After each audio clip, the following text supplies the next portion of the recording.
Good Saturday morning. We are celebrating the great feast of the Epiphany this weekend, and that shows forth the greatness of the Lord.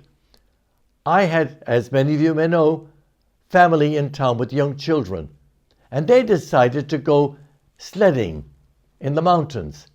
They went online and they booked their tickets, and then they got to that spot for that expected sledding, which cost more than an Irishman would want to spend. But they went, and they went joyfully, and they came back with great disappointment because what had been promised was not realized. How different is that from our faith? What the Lord promises us is realized in each one of us. God is shown forth to the world, and that responsibility is placed in our hands. We should never disappoint people in helping them to understand the glory of the Lord and the love that the Lord gives to all of us. So continue to celebrate that love in the various ministries of our parish. They will never disappoint as long as we're all committed and do our best to love God and love neighbor.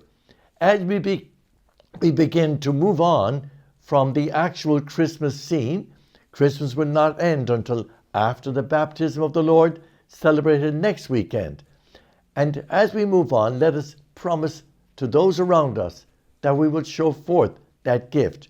So, for example, this weekend, we have children's liturgy. On Monday, all the schools are back. What is our plan to show forth our faith? I know that some people believe that it's only for Christmas or whatever time.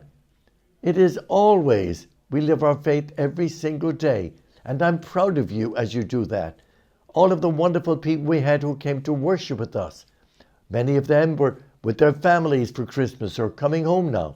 Let us push the Lord's way and follow it to the best of our ability during this coming year.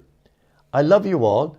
Look now for this weekend and follow that beautiful tradition we're trying to establish. The household blessing. The children will get some chalk. Now, that's not to destroy the neighborhood, but it's to mark our doors as doors of hospitality.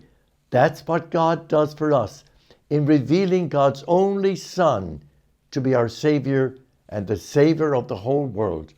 Rejoice in the glory of the Lord, and do promise to mark your door as the door of hospitality. I love you all. God bless you, and continue to have a happy and holy new year.